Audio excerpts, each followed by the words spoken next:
Hey gang, AB here. Welcome to my review of the G.I. Joe Retro Collection Cobra Officer. Here he is in the packaging. As you can see, he's a blister carded figure with his accessories visible there in the bubble, as well as some very reminiscent of vintage style packaging. You have classic looking artwork there. I'm not sure if that's an original piece of art for that figure or not. Off the top of my head, I'm not 100% positive. But anyhow, it even has that little old house logo for Hasbro there in the bottom corner. Says Cobra the Enemy up there.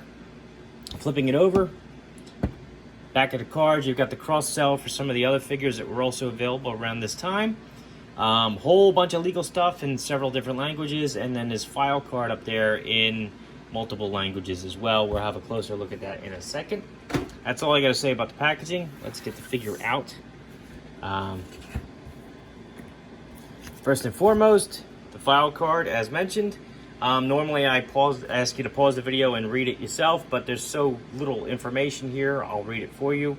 It says Cobra Officer, name unknown, role the enemy, primary specialty infantry, secondary specialty artillery and intelligence, birthplace various countries.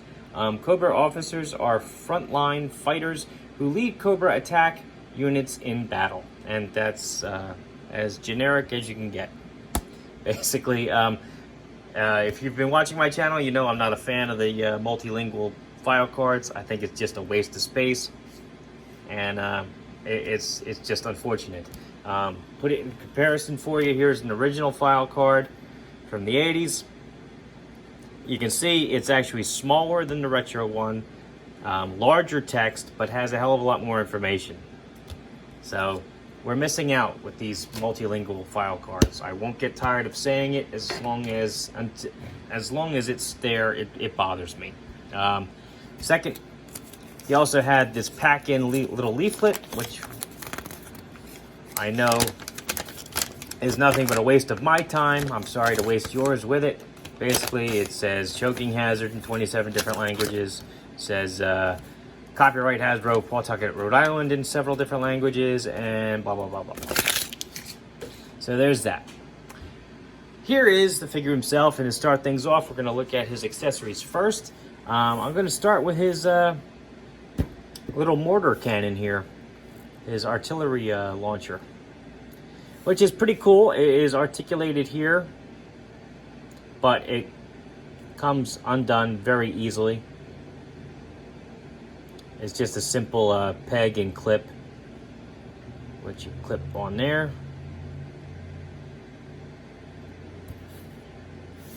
It's molded to sit at that angle. I hope you can see that. Yeah. All right. And it's got some decent molded detail on there. It's pretty cool. I do like it. It is not all the way bored out, however. There is a hole. Oh, excuse me. There is a hole, but it does not go very deep, as you can see. I mean, that's as deep as the knife will go. So it's only like a fraction of an inch. So you can't drop any shells down there, unfortunately. Next up, we've got his figure stand. Get him standing there. Classic modern G.I. Joe figure stand. Has a Cobra sigil right there. 2 foot pegs. Says Cobra Officer in bold letters right there. And copyright 2021 Hasbro. So they updated the copyright on that. Next, he's got this little submachine gun here. And there we go. His finger was in the trigger card that well I couldn't get out of his hand. So there it is. Some decent molded detail on there.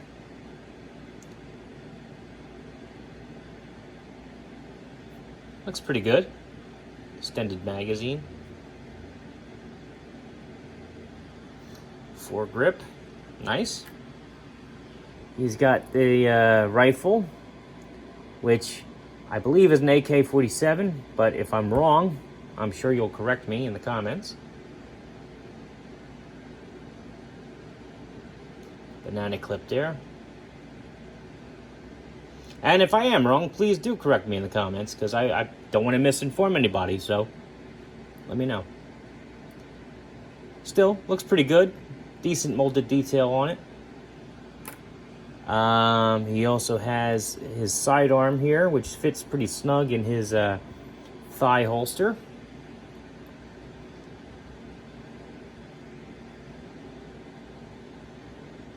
Pretty good. This will also fit in his hand, just like his other weapons. And the trigger finger goes through the guard, no problem. Next, he's got his helmet, which is detachable. Has the the bars on the top there to denote his rank. Hope you're seeing that. I'm not sure if it's in the glare or not. Okay. But standard Cobra helmet. And let's get a look at the guy detail and paint wise. Looks pretty cool. Silver logo there on his chest.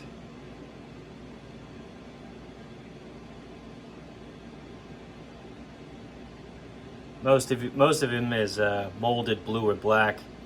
Just a few things picked out in paint, like the straps for his holster, and the like the belt buckle, a pocket here on his harness, the logo, obviously, his shoulder straps. But I mean, still, I mean, he doesn't need a lot of paint apps. I mean, they got the colors right in the mold, so no big deal. Looks good. All right, so articulation-wise, head on a ball joint, does a full 360-degree rotation. He can look up, he can look down, he can tilt from side to side slightly, not too much. And a little wiggle there, but not too much. Arms, full 360. Shoulder, they can go up very high, which is excellent. Nothing at the bicep. Elbows still have that slanted cut there, so you're gonna get, you can go slightly over 90 degrees, but you can only bend side to side without the arms actually going back out again, as you can see. But still, excellent articulation there. Wrists, full 360-degree rotation, and they are hinged, so you can bend them up and down, so he can more naturally hold his weapons. Excellent. Bend that, get this out of the way. He has a diaphragm joint, gets a great range of motion up there. Oh, I just ripped his leg off. Popped right back on, no issues. All right, so diaphragm joint right there. He does also have a waist swivel, but you have to get the harness a little bit out of the way just to access it. But that is there. Legs can go up about this high. Back about that far. They can do the splits flat, which is excellent. He has an upper thigh cut, enabling him to rotate his leg all the way around. Double jointed knees. Kick his heel back about that far. Boots, has a cut at the top of the boot. Hinge, you can point his toes down very far and up slightly, not too bad. He also has a rocker joint here. So fantastic articulation on this guy. Minimal paint apps, but he doesn't really need any more than what he's got. It's in all the right spots. Great accessories. Good figure. Let's do some size comparison now. Here he is next to a vintage G.I. Joe figure, Snake Eyes. As you can see, he's noticeably taller. He's a 4-inch figure, as opposed to Snake Eyes. The vintage line was 3 3/4 inch. Same can be said for the vintage collection Luke Skywalker, which is a more modern figure, but still a 3 3/4 inch figure. Here he is next to a Boss Fight Studio Blank, who is also 4 inches tall, and he sizes up perfectly with him. Same can be said with a Marvel Universe Captain America, who's a little bit taller than 4 inches, but still sizes up perfectly with him. And last but not least, you have the 1/18 scale Master Chief, who just towers over everybody, as usual. So, anyway, this has been my review of the Retro Collection Cobra Officer. Fantastic figure. Very big fan of this. Him and the Trooper were both great. Can't go wrong with either one, in my opinion. There are subtle differences to the figure himself as opposed to the Trooper. Go back and watch that video if you want to see what I mean by that. Basically, it's different color insignias and his helmet and whatnot. I believe the web gear is different too. So, anyhow, great figure to add to your collection. I just found these guys at Walmart recently. They are on the shelves, and I wish you best of luck of finding them. If you like this video, check out my channel, where you'll see a whole bunch of other 1/18 scale figures, vehicles, and accessories. You name it. I even have a few comics spread out here and there. If you like what you see there, then please subscribe. And as always, thanks for watching.